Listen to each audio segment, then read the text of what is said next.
तो current affairs के आज के अंक पे हम आपके परीक्षा उपयोगी महत्वपूर्ण करंट अफेयर्स पढ़ाएंगे। आप लोग देख पा रहे होंगे पहली करंट अफेयर्स यहाँ पे एक ड्रोन दिख रहा है। तो हमारे प्रधानमंत्री नरेंद्र मोदी जी के द्वारा इस ड्रोन का अनावरण किया गया है और ये भारत का पहला यात्री ड्रोन है। ये मतलब अब इसमें लोग भी बैठ सकेंगे। इसका नाम रखा गया है वरुण। तो भारत का पहला यात्री ड्रोन, ठीक है, इसका अनावरण किया गया है और इसका अनावरण तिथि थी आपकी 18 जुलाई 2022। 18 जुलाई 2022 को जो है इसका क्या हुआ है, अनावरण हुआ है। नाम क्या है, वरुण, ठीक है। अनावरणकर्ता कौन है, प्रधानमंत्री नरेंद्र मोदी, ठीक है। और इस अवसर पर जो है नौसेना जो है आपकी पहली बार नौसेना में एक संगोष्ठी हुई थी, स्वदेशीकरण स्वावलंबन संगोष्ठी। उसी के अवसर पर जो है नई दिल्ली में जो है इसको जो है वरुण का अनावरण किया गया। अब इसको बनाया किसने है, इसको भारतीय स्टार्टअप सागर डिफेंस इंजीनियरिंग द्वारा बनाया गया है। किसने इसको बनाया है, भारतीय स्टार्टअप है सागर डिफेंस इंजीनियरिंग।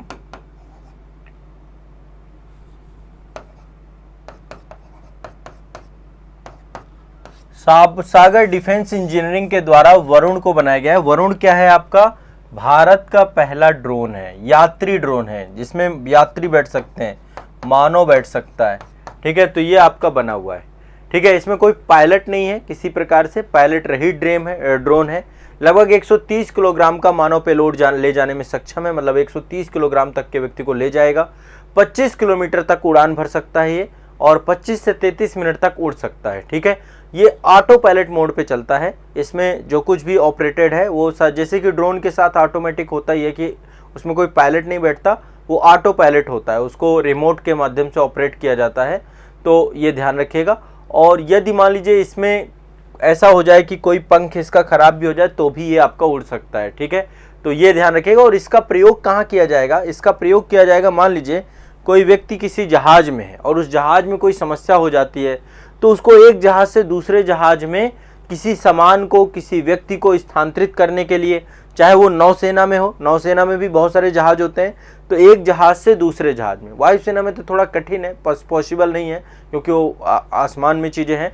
तो लेकिन नौसेना में एक जहाज से दूसरे जहाज चीज़ों को ट्रांसफ़र करने में और मरीजों को अस्पताल ले जाने में बहुत सारी, क्योंकि आमतौर पे होता है एम्बुलेंस आती है तो एम्बुलेंस में आपको पता है कि बीच में ट्रैफिक बहुत ज़्यादा होता है, तो 25 किलोमीटर के दायरे में आमतौर पे अस्पताल होते हैं। तो ये जो है आपका वहाँ पे भी प्रयोग किया जाएगा। तो एक ये वरुण आपका मानव सहित जो है भारत का पहला ड्रोन, इसका अनावरण प्रधानमंत्री नरेंद्र मोदी जी के द्वारा किया गया है, ये ध्यान रखिएगा। अब एक ये बहुत बड़ा अजूबा है और बड़ा एक तरीके से आप सोच सकते हैं कि बड़ा इंटरेस्टिंग टॉपिक है। यहाँ पे एक लालटेन देख पा रहे होंगे आप लोगों को, ये प्रकाश दिख रहा होगा। दरअसल आमतौर पे ये एक लालटेन है, यहाँ पे देखिए लालटेन है, जल रही है ये। तो ये लालटेन जल किससे रही है, आमतौर पे पहले आपको यादें हों, आप लोग मेरे ख्याल से उसी जनरेशन से हैं जहाँ पे लालटेन पहले हुआ करती थी, है ना। इतनी भी जनरेशन आपकी चेंज नहीं हुई है। तो पहले केरोसिन के तेल से लालटेन जलती थी, केरोसिन का तेल आता था, मिट्टी का तेल बोलते थे, उसमें लालटेन जला करती थी, ठीक है। अब जो है ये आपका लालटेन जल रही है खारे पानी से। कहां से जल रही है, खारे पानी से, खारे पानी से जलने वाली लालटेन का इसका नाम रखा गया, पहली लालटेन है ये खारे पानी से जल रही, इसका नाम है रोशनी। इसका नाम क्या रखा गया है, रोशनी। खारे पानी से जलने वाली पहली लालटेन है। 13 अगस्त 2022 को इसका अनावरण किया गया था। डॉक्टर जितेंद्र सिंह जो केंद्रीय विज्ञान एवं प्रौद्योगिकी मंत्री हैं, उनके द्वारा रोशनी का अनावरण किया गया था, ठीक है। डॉक्टर जितेंद्र सिंह जी के द्वारा रोशनी का अनावरण किया गया था, ठीक है। तो ये आप ध्यान रखिएगा। और ये आपका एक तरीके से लालटेन को बिजली देने के लिए विशेष तरीके से डिज़ाइन किया गया है। और एक तरीके से इसमें समुद्री जल का प्रयोग होगा। समुद्री जल खारा होता है ना आपका, ठीक है। और यदि मतलब समुद्री जल नहीं है तो नमक मिला लीजिए आप, मतलब स्वच्छ जल में भी नमक मिला करके भी इसको जलाया जा सकता है, ठीक है। तो ये एक ध्यान रखिएगा, ये भी एक इम्पॉर्टेंट आपका टॉपिक है कम्प्लीटली। तो इसका नाम है रोशनी, ठीक है। चलिए आगे चलते हैं। सभी लोग जो है जू वगैरह गए होंगे, जूलॉजिकल गार्डन गए होंगे आप लोग, जू सभी लोग गए होंगे, चिड़ियाघर सभी लोग गए होंगे। तो अभी चिड़ियाघरों की रैंकिंग जारी हुई है। चिड़ियाघर रैंकिंग, ठीक है, ये जारी हुई है रैंकिंग सूची। कब जारी हुई थी? 10 सितंबर 2022 को जारी हुई थी ये रैंकिंग, ठीक है, चिड़ियाघरों की रैंकिंग जारी हुई। अब इस रैंकिंग में देखिए, जब भी बात रैंकिंग करते हैं तो वही बात होती है, नंबर 1 में कौन है, नंबर 2 में कौन है, ठीक है। इसको जारी करने वाला है केंद्रीय चिड़ियाघर प्राधिकरण, एक अथॉरिटी बनाई गई है केंद्रीय चिड़ियाघर प्राधिकरण, वो इसको जारी करता है, ठीक है, उस अथॉरिटी के द्वारा जारी किया जाता है। तो नंबर 1 पे है इसमें Padmaja Naidu Himalayan zoological park, ये दार्जिलिंग में पड़ता है। ये Padmaja Naidu Himalayan zoological park, ठीक है, ये आपका कहाँ पड़ता है? दार्जिलिंग, पश्चिम बंगाल में। जू, देखिए एक चीज मैंने आपको बताई थी कि जब हम जैव विविधता संरक्षण की बात करते हैं तो जैव विविधता का संरक्षण 2 प्रकार से किया जा सकता है, एक स्वस्थानीय, एक परिस्थानीय, ठीक है, स्वस्थानीय संरक्षण और परिस्थानीय संरक्षण, ठीक है, ये किया जाता है। तो स्वस्थानीय संरक्षण के अंतर्गत जो है आपका राष्ट्रीय उद्यान आते हैं, मतलब उसी स्थान पे, जिस स्थान पे जीव जंतु रह रहे हैं वहीं पे उनका संरक्षण कर दीजिए। परिस्थानीय मतलब एक स्थान से दूसरे स्थान पे ले जाकर के कृत्रिम तरीके से, कृत्रिम आवास बना करके उनका संरक्षण करना, उनमें से एक जू आता है आपका, ठीक है। और ये पर्यटन के भी बिंदु होते हैं, लोग जो है घूमने जाते हैं, टहलने जाते हैं जू में। तो Padmaja Naidu Himalayan zoological park Darjeeling, पश्चिम बंगाल में आपका है, ठीक है, क्लियर है, स्पष्ट है। नंबर 1 पे यही दिया गया, पहली रैंकिंग इसकी है। इसके बाद देखो बाकी दूसरे तीसरे में, एक तो अरिगनार अन्ना जूलॉजिकल पार्क, अरिगनार अन्ना जूलॉजिकल पार्क आपका चेन्नई में पड़ता है, दूसरे स्थान पे है। तीसरे स्थान पे आपका चाम राजेंद्र जूलॉजिकल गार्डन मैसूर का है, चाम राजेंद्र। तो नंबर 2 पे अरिगनार है, अरिगनार आपका पड़ता है, अरिगनार अन्ना, अरिगनार अन्ना, ये दूसरे नंबर पे है, सेकंड में। नंबर 1 पे पद्मजा है, नंबर 2 पे अरिगनार अन्ना है, ये आपका चेन्नई में पड़ता है। और तीसरे नंबर पे चाम राजेंद्र है, चाम राजेंद्र, ये टॉप 3 लिख लीजिए आप, ठीक है, चाम राजेंद्र जूलॉजिकल गार्डन मैसूर कर्नाटक में, ठीक है। तो ये चेन्नई का है, ये कर्नाटक का है, और पद्मजा आपका दार्जिलिंग का है, ध्यान रखिएगा इस बात को, क्लियर, स्पष्ट है। चलिए आगे बढ़ते हैं, ये जूलॉजिकल गार्डन की बात हो गई। अब इसके बारे में, इस संगठन के बारे में सभी जानते होंगे। इस संगठन का नाम है I2U2, सब जानते हैं I2U2, I2U2, 2 I हैं 2 U हैं, ये अंतरराष्ट्रीय संगठन है, ठीक है। 2 I का मतलब पहला तो हमारा भारत हो गया, इंडिया हो गया, ठीक है, दूसरा हो गया इजराइल, एक I ये है, एक I ये है, तो 2 I ये हो गए, इंडिया इजराइल। दूसरा U USA है और ये UAE है, तो 2 U हो गए, तो इसीलिए बन गया I2U2, मतलब इंडिया इजराइल USA UAE। तो ये समूह जो है 18 अक्टूबर 2021 को आया था।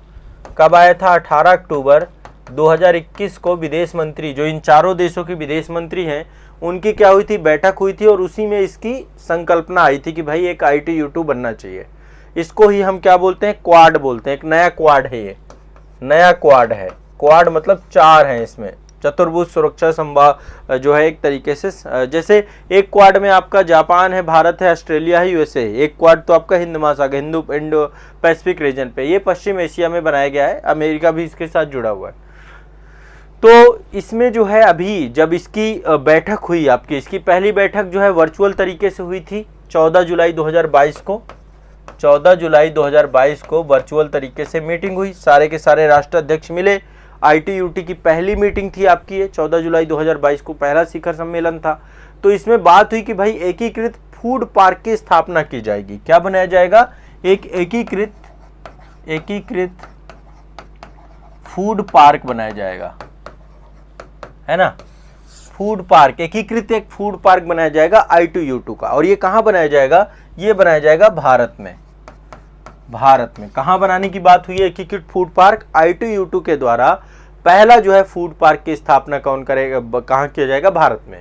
इसमें निवेश करेगा UAE, मतलब $2 अरब, मतलब $2 बिलियन के आसपास इसमें निवेश करेगा, ठीक है। और साथ ही इसमें अमेरिका के द्वारा तकनीकी सहयोग प्रदान किया जाएगा, इजराइल के द्वारा तकनीकी प्रयोग किया जाएगा, भारत जो है इसको भूमि प्रदान करेगा। उद्देश्य वही है, खाद्य सुरक्षा को बढ़ाना। भारत के पास इतनी बड़ी आबादी है, तो खाद्यान्न की बर्बादी को कम करना, खाद्यान्न सुरक्षा को जो है बढ़ाना, ये जो है अल्टीमेट उद्देश्य है। तो एकीकृत फूड पार्क कहाँ बनाया जाएगा? भारत में। ये ध्यान रखना है आप सभी को।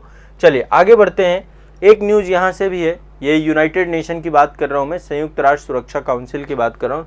सिक्योरिटी काउंसिल के बारे में आप सभी जानते हैं, सुरक्षा परिषद है, इसमें 5 परमानेंट हैं, 10 इसमें अस्थायी है। ठीक है, 5 परमानेंट है, 10 स्थायी है। ठीक है, तो यहाँ पे मतलब जो है आपको पता होगा कि भारत जो है जुड़ा हुआ था, भारत भी इस 10 सदस्यों में से था, अब तो नहीं है, पर भारत जो है 1 जनवरी 2021 से लेकर के भारत 31 दिसंबर 2022 तक, मतलब 2 साल, हर 2 साल के लिए यहाँ पे अस्थायी सदस्य बदलते रहते हैं। भारत का कार्यकाल कितना था? 1 जनवरी 2021 से लेकर 31 दिसंबर 2022 तक। अभी कार्यकाल में नहीं है भारत। सुरक्षा परिषद में 15 सदस्य होते हैं, 5 परमानेंट होते हैं, 10 टेम्परेरी होते हैं। ठीक है, तो हर 2 साल में टेम्परेरी सदस्य क्या होते हैं? रोटेट होते रहते हैं, चेंज होते रहते हैं।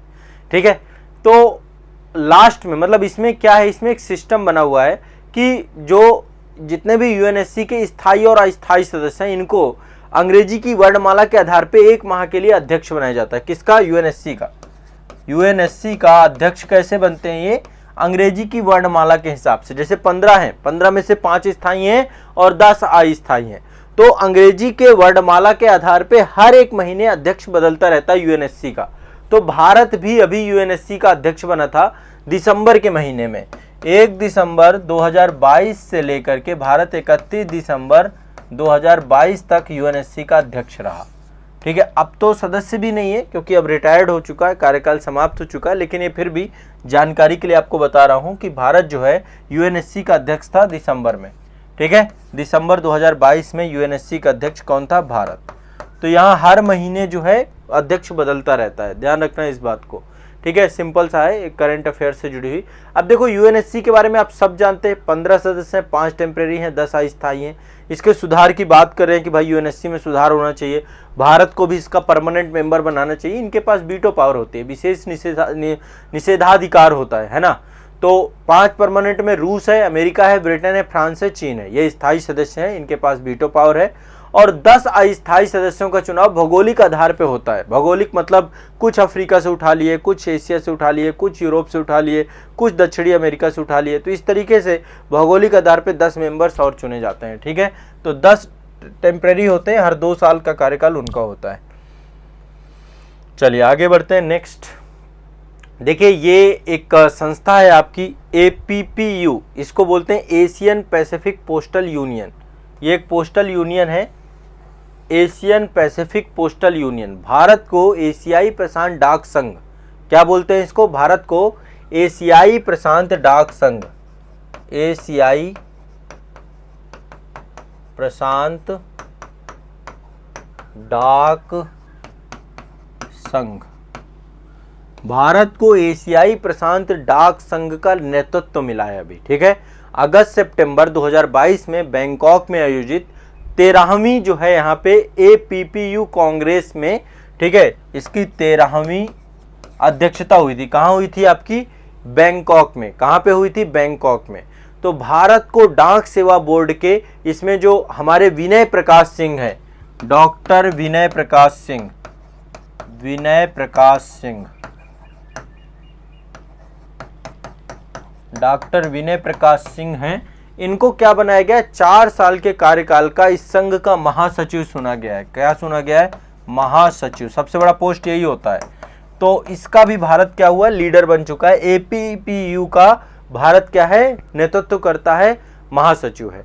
तो देखो एक बार फिर से इसके बारे में बता दूं, एशियन पैसिफिक पोस्टल यूनियन है, इसका मुख्यालय बैंकॉक थाईलैंड में है। टोटल 32 देश इसके सदस्य हैं और इसका उद्देश्य क्या है? इसका एशिया प्रशांत क्षेत्र में एक अंतर सरकारी संगठन के तौर पे है, यूनिवर्सल पोस्टल यूनियन के तौर पे है आपका।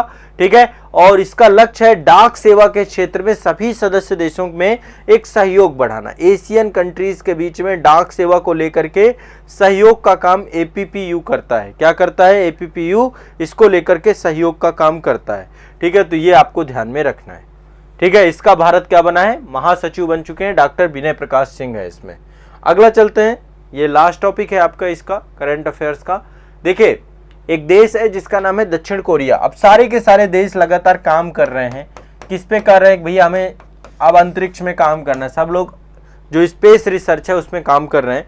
तो इससे पहले UAE ने अपना मून मिशन भेजा था, अब आपका दक्षिण कोरिया ने भी पहला मून मिशन अपना भेजा था 5 अगस्त 2022 को। दक्षिण कोरिया ने अपना मून मिशन भेजा था, पहला चंद्र मिशन, है ना, पहला चंद्र मिशन। इसका नाम क्या रखा गया? इसका नाम रखा गया दानुरी। दानुरी, दक्षिण कोरिया अपना पहला चंद्र मिशन भेजा उन्होंने और इसका नाम रखा गया दानुरी। क्या रखा गया? दानुरी। ठीक है, ध्यान रखिएगा। और केप कैनेवल एक जगह है, वहां से इसको लॉन्च किया गया था। फॉल्कन 9 रॉकेट का प्रयोग किया गया था। उद्देश्य एक ही होता है, चंद्रमा की सतह का अध्ययन करना। तो दानुरी जो है इनके उसका नाम है। हमारे यहाँ जैसे हम चंद्रयान नाम रखते हैं, चंद्रयान 2 भी हमारा गया। अब चंद्रयान 3 की तैयारी है, जुलाई का महीना चल रहा है, चंद्रयान 3 भी जो है इसरो आपका भेजने वाला है, तो इस दिशा में काम किया जाता है। ठीक है, तो ये आप ध्यान रखिएगा। दानुरी जो है आपका ये दक्षिण कोरिया का क्या है? आपका चंद्रयान मिशन है। ठीक है, तो आज के करंट अफेयर्स में ये मोस्ट इंपॉर्टेंट टॉपिक है। एक तो दानुरी के बारे में मैंने आपको बताया। APPU का भारत लीडर बन चुका है। ये UNSC में भारत अध्यक्ष रहा है दिसंबर के महीने में। ये I2U2 में पहला मेगा एकीकृत फूड पार्क भारत में बनाया जा रहा है, ये चर्चा हो गई।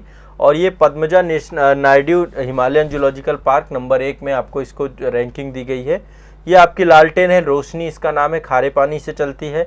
और ये आपका जो है वरुण नाम है इसका, सागर डिफेंस इंजीनियरिंग के द्वारा इसको बनाया गया है वरुण को। ये भारत का पहला मानव यात्री यान है। ठीक है, तो आज के करंट अफेयर्स के ये रहे मोस्ट इंपॉर्टेंट टॉपिक। ठीक है, आप सभी लोग इनको याद करिए, इनको रिवाइज करिए, इनको नोट्स बनाइए, निश्चित तौर पे आपके लिए बेहतर होंगे। ठीक है, चलिए।